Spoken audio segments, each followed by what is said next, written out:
those bases, you are able to take them out of the DRC.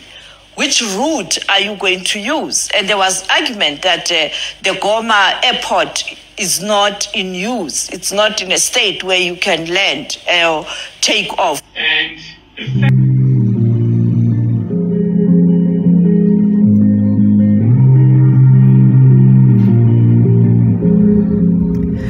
Yes, reka ngo ikaze nanone kuri Mupingaji Imbaya. Uwo dutangiranye rero ni umunyamakuru wari uri kubaza abayobozi ba SADC ndetse n'abayobozi ba South Africa, dore ko bamwe mu banyamakuru ba South Africa bagezeho bakandika inkuru ndetse bagafata n'amakuru abeshya ko ngo ikibuga cya Goma cyangwa se kiri mu burasirazuba bwa Kongo ngo kiri gukora neza cyane, ubwo ndavuga ikibuga cy'Igoma, ndetse bashobora gucishaho ibikoresho byabo, dore ko umwanzuro ubu ngubu wamaze gufatwa yuko bagomba kuva burundu gukura ingabo zabo mu gihugu cya Kongo. Ni ku munsi w'ejo rero aho inama yateranaga ariko bakoresheje uburyo bwa murandasi, ubwo ni ibihugu bigiye bitandukanye bigize umuryango wa SADC bakemeza ko bagomba gukura ingabo burundu mu burasirazuba bwa Kongo, cyane cyane dore ko bari Igoma. Rero bari umunyamakuru wari uri kubaza abayobozi ababaza ati se muzagenda gute, muzakora ibikoresho byanyu gute muri Goma, dore ko ikibuga cya Goma kiri gukontororwa na M23, nta ndege yayo ya gisirikare cyangwa se n'indege isanzwe yemerewe kuharandinga. Naho rero ubu turi kuvugana umutwe wa M23 wamaze gufata ijwi ariko riherereye ku ruhande rwa Kongo. Abantu batabyitiranya, nabonye hari abatangiye kubyitiranya bagira ngo ni ijwi ryo mu Rwanda. Ni M23 yamaze gucakira ijwi ariko ni ikirwa cy'ijwi nyine giherereye ku ruhande rwa Kongo. Ubu ngubu intare za Sarambwe tayari akaba ariho ziherereye. Naho Makenga ku munsi w'ejo rero yamaze kuganira n'itangazamakuru, bagira bimwe mu bibazo bamubaza, ariko nkuko mwabibonye cyangwa se ibinyamakuru, umunyamakuru yari ari kugenda amubaza w'umuzungu asa nkaho yanamukiye amazi, dore ko yagendaga yitaba n'amatelefone rwose atandukanye, ariko nanone amakuru akaza avuga ko ngo ayo matelefone ayari abasore be cyangwa se bamwe mu bayobozi b'ingabo baba bari ku rugamba, yitaba telefone bababwira ati dufasha aha nyine bamuha report. Rero mu bibazo bamuhase harimo icyo kumubaza uko bimeze cyane cyane, ariko we ibyo yagiye yigarukiraho no gusaba SADC kuba yava mu gihugu cyabo cya Kongo, cyane cyane bakavigoma. Naho M23 kandi yamaze kwemera cyangwa se kuba yaganira na leta ya Kongo, ariko nanone bagira ibyo bayisaba, avuga bati twebwe turemera ibiganiro, yego nta n'ikibazo twigize tugirana no kuba twaganira nabo, ariko hari ibyo dusaba.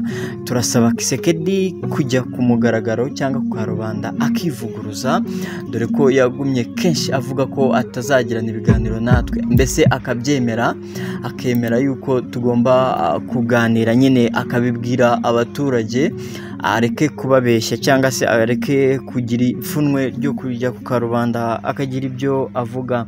Naho abadiplomasi ba South Africa barasaba perezida wabo kuba yasaba imbabazi perezida w'u Rwanda, bakajya mu biganiro bakagirana imishyikirano, maze kugira ngo ingabo zabo zizabona aho zica zitaha, ndetse dore ko n'ibikoresho byabo ngo barimo imodoka z'intambara, intwaro z'intambara n'ibindi bikoresho biremereye nabyo bidafite aho bica bitaha. Rero ariko ku makuru ari kuvugwa cyane cyane na M23 bo baravuga ati cyangwa se bakavuga ati twebwe nta gikoresho na kimwe twemerewe cyangwa se SADC yemerewe gukura mu iki gihugu, bazatahe n'ibikoresho byabo by'ibanze, ariko intwaro, imodoka z'intambara n'ibindi ntago bemerewe kubikura hano. rero nitwa Mpinga John Peter Sefu Gakuba, reka ngaruke mu kanya tubive imuzingo, ariko nkwibutsa ko iyi ngiyi ari Mpingaji Empire. Nimba rero utarakora subscribe, nyamuna ndakwisabira gukanda subscribe maze ugafungura n'akazogera kugira ngo tujye tubana umunsi ku wundi, ndetse n'ibiganiro dushyizeho ujye ubibana mu ba mbere, dore ko amakuru yo tuyabahata umunsi ku wundi, ukaba unadushyigikiye naho wowe ubana natwe umunsi ku wundi. Rero mpora mbikubwira umuntu w'agaciro cyane, umuntu w'umugabo, byo nagusaba no gukanda like, ugakora subscribe, ugasangiza video abandi bantu byibura 10 kugira ngo nabo bajye babana natwe twiyubakire ubwami bwacu. Reka nge ngaruke mu masegonda make tubive imuzingo turebe nuko byose bimeze uko birambuye.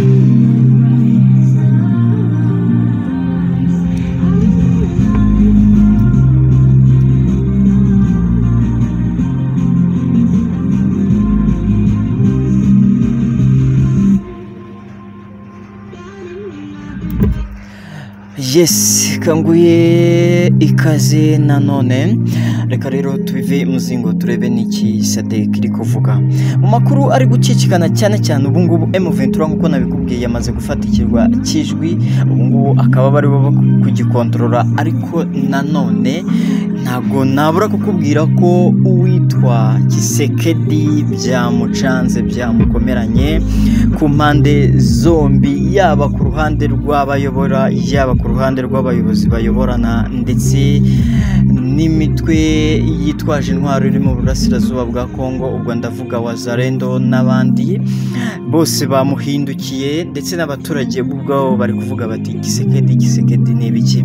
Agira ngo nkubitse ko mu biganiro byashyize no mu kiganiro twakoze ku munsi w'ejo, ngira ngo iyo video mwarayibonye, ari kwivugira ati kugira ngo inganire na M23 jamais. Ndetse amakuru ari kuva muri Angola nyine akaba yavuze yuko ibyo biganiro cyangwa se iyi tariki ya mbere bazahuriraho na M23 yamaze no kujya hanze ngo bazaganire cyangwa se bajye ku meza y'ibiganiro. Ariko M23 nkuko nabikubwiye hari icyo iri gusaba leta ya Kongo cyangwa se Kisekedi. Yamubwiye iti Kisekedi wavuze kenshi, wagiye mu baturage kenshi, umvikana mu mbwirwa ruhame zitandukanye uvuga ko utazaganira n'umutwe witwaje intwaro wa M23. Rero icyo tugusaba nta kindi, jya ku mugaragaro wivuguruze ibyo wari waravuze maze ubwiza abaturage ukuri, dore ko no mu itangazo ry'ejo bundi ryagiye hagaragara noneho nta Rwanda rwajemo, bavuga yuko ari umutwe witwaje intwaro ufashwa n'u Rwanda. Rero bakamusaba kujya ku mugaragaro akavuga yuko ubu ngubu noneho yemeye ibiganiro n'abaturage bakabimenya.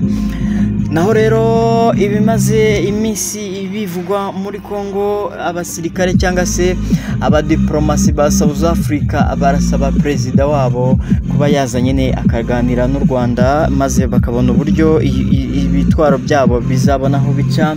Naho umwanzuro wo gukura ingabo zabo muri Kongo waganiriweho ku munsi w'ejo, aho ku munsi w'ejo habaye inama karundura, ariko inama yabereye kuri murandasi cyangwa se iya kure, baganira ku buryo ingabo zabo cyangwa se zava bahagarika operasiyo bakoreraga mu burasirazuba bwa Kongo. Ubu rero umwanzuro ukaba warafashwe n'ibihugu bitandukanye birimo bya Sadek nyine bigize umuryango wa Sadek, bavuga ko bagomba gukura ingabo zabo burundu mu gihugu cya Kongo. Nkuko nabibabwiye kandi Makenga yagiranye ibiganiro n'itangazamakuru, ubwo ni igitangazamakuru bari kwitanga icy'abazungu sinzi impamvu, maze avuga ko cyasaba ari kuva muri Kongo nta kindi. Reka nge